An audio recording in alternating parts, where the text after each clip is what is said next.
എന്താണെങ്കിലും ഈ പ്രധാനമന്ത്രിയുടെ സന്ദർശനത്തോടനുബന്ധിച്ച് രാവിലെ തന്നെ ഒരുപാട് പ്രവർത്തകരും ഈ വേദിയിലേക്ക് എത്തിക്കൊണ്ടിരിക്കുകയാണ്. ഞാൻ അവരോടൊക്കെ ഒന്ന് ചോദിക്കട്ടെ.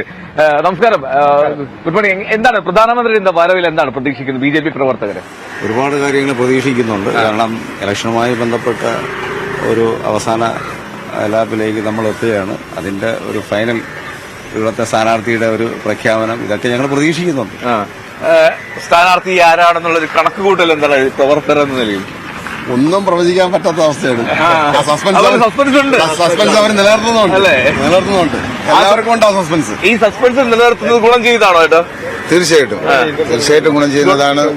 പ്രധാനമന്ത്രി വന്നതിന് ശേഷം പോകുന്നതിന് മുമ്പായിട്ട് പ്രഖ്യാപനം ഉണ്ടാവും എന്നാണ് നമ്മുടെ വിശ്വാസം.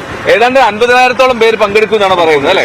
അപ്പോ ഇന്ന് ആ ഒരു പേര് ഇവിടെ പ്രഖ്യാപിക്കുമ്പോൾ തലസ്ഥാനത്തെ മത്സരാർത്ഥി ആരാണ്, സ്ഥാനാർത്ഥി ആരാണെന്ന് പ്രഖ്യാപിക്കുമ്പോൾ അത് വലിയ ആവേശത്തിൽ ജനങ്ങളെ ഇളക്കി മറിക്കും. തീർച്ചയായിട്ടും പ്രധാനമന്ത്രി അടുത്തും കൂടെ ആയതുകൊണ്ട് പ്രവർത്തകർക്ക് ഞങ്ങളുടെ ആവേശമാണ്. ഞാനൊരു കാര്യം ചോദിക്കട്ടെ, ഈ ദക്ഷിണേന്ത്യയിലേക്ക് കൂടുതൽ സന്ദർശനം പ്രധാനമന്ത്രി നടത്തുന്നുണ്ട്.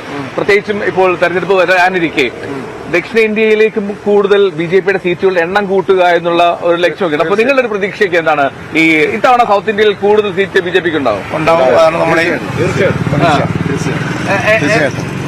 കൂടുതൽ ടാർഗറ്റ് ചെയ്യുന്നത് സൗത്ത് ഇന്ത്യയിൽ തന്നെയാണ്.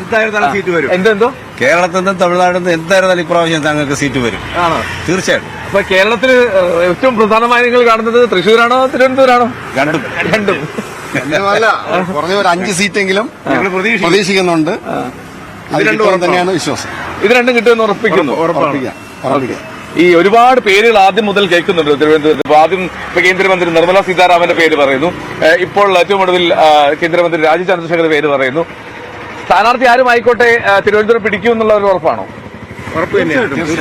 കാരണം ശശി തരൂർ എന്ന് പറഞ്ഞ ഒരു വലിയ മഹാനായ വ്യക്തിയോട് ഏറ്റുമുട്ടുമ്പോൾ അതിന്റേതായ ഒരു നല്ല സ്ഥാനാർത്ഥിയെ നമ്മുടെ കേന്ദ്രം ഞങ്ങൾക്ക് തരുമെന്നുള്ള ഉറച്ച വിശ്വാസത്തിലാണ് ഞങ്ങൾ. അത് തീർച്ചയായിട്ടും ഞങ്ങൾക്ക് അത് പിടിക്കാൻ കഴിയും. ഞങ്ങൾ ഇത്രയും കാലത്തെ അധ്വാനത്തിന്റെ ഫലം ഇപ്രാവശ്യം ഉണ്ടാകുന്നതിനാണ് ഞങ്ങൾ പ്രതീക്ഷിക്കുന്നത്. ഞാനൊരു കാര്യം ചോദിക്കട്ടെ, ഇപ്പൊ രാജീവ് ചന്ദ്രശേഖർ അദ്ദേഹം അത്രമാത്രം ഈ തിരുവനന്തപുരം മണ്ഡലത്തിൽ ആഴത്തിൽ ഇറങ്ങി പ്രവർത്തിക്കുന്ന ഒരാളല്ലല്ലോ. അപ്പോൾ അത് ഇപ്പോൾ ശശി തരൂരിനെ പോലൊരു സ്ഥാനാർത്ഥിക്കെതിരെ വരുമ്പോൾ അത് ജനങ്ങൾക്കിടയിൽ എത്രത്തോളം സ്വാധീനം ചെലുത്തും എന്നുള്ള ഒരു പ്രതീക്ഷ? അദ്ദേഹത്തിന്റെ രാജീവ് ചന്ദ്രശേഖർ പോലും ഇന്ത്യ അറിയപ്പെടുന്ന അല്ലെങ്കിൽ ലോകം അറിയപ്പെടുന്ന ഒരാളാണ്. അപ്പൊ അത് നമ്മുടെ സാധാരണപ്പെട്ട ജനങ്ങൾക്ക് ഇതിനെക്കുറിച്ചൊക്കെ അറിയാം. അത് മാത്രമല്ല പുതുതലമുറയിൽപ്പെട്ട എല്ലാ കുട്ടികളും രാജീവ് ചന്ദ്രശേഖർ ആരാന്ന് ചോദിച്ചാൽ കൃത്യമായിട്ട് അറിയാം. അപ്പൊ അതൊരു വിഷയമല്ല ഇവിടുത്തെ പ്രവർത്തകരെ സംബന്ധിച്ചിടത്തോളം. ഒരു വിഷയമല്ല ഒരിക്കലും. ജനങ്ങളുടെ ലൈവല്ലല്ലോ ശശി തരൂർ. ശശി തരൂർക്ക് പറ്റിയ എതിരാളിയായിട്ട് തന്നെ രാജ്യസഭ പരിഗണിക്കാവുന്ന അല്ലേ?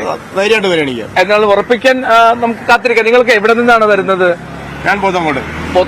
എല്ലാവരും തിരുവനന്തപുരത്ത് തന്നെയുള്ള കോവളം മണ്ഡലമാണ്. അപ്പൊ എങ്ങനെയാ ഓരോ ആളുകളെ ജനങ്ങളെ എത്തിക്കുന്നതിൽ ഒരു പ്ലാൻ എങ്ങനെയാണ്? അല്ല, കൃത്യമായിട്ട് ഞങ്ങൾ അത് നേരത്തെ തന്നെ ഒരുപാട് പ്ലാൻ ചെയ്തിട്ടുണ്ട്. അത് ആ സമയത്തിന് കൃത്യമായിട്ട് എത്തിയിട്ടുണ്ട്. എല്ലാ സംവിധാനവും ഒരുക്കിയിട്ടുണ്ട്. ഇന്നത്തെ സമാപന സമ്മേളനത്തിൽ അല്ലേ? ഇലക്ഷൻ പ്രവർത്തനം തുടങ്ങിയിട്ട് തന്നെ 6 മാസത്തിൽ കൂടുതലായി.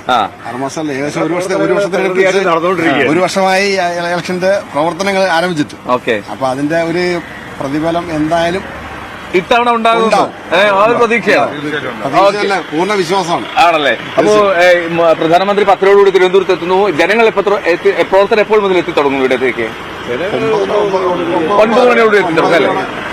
ഓക്കെ. അപ്പൊ എന്തായാലും 10 മണിക്കുള്ളിൽ ഈ സ്റ്റേഡിയത്തിനകത്ത് കയറണമെന്നാണ് ഞങ്ങൾ നിർദ്ദേശം കൊടുത്തിരിക്കുന്നത്. അപ്പൊ അതനുസരിച്ച് എന്തായിരുന്നാലും എല്ലാവരും എത്താൻ സാധ്യതയുണ്ട്. ശരി. അപ്പൊ ചേട്ടാ സന്തോഷം സംസാരിച്ചല്ലോ. ഓക്കെ.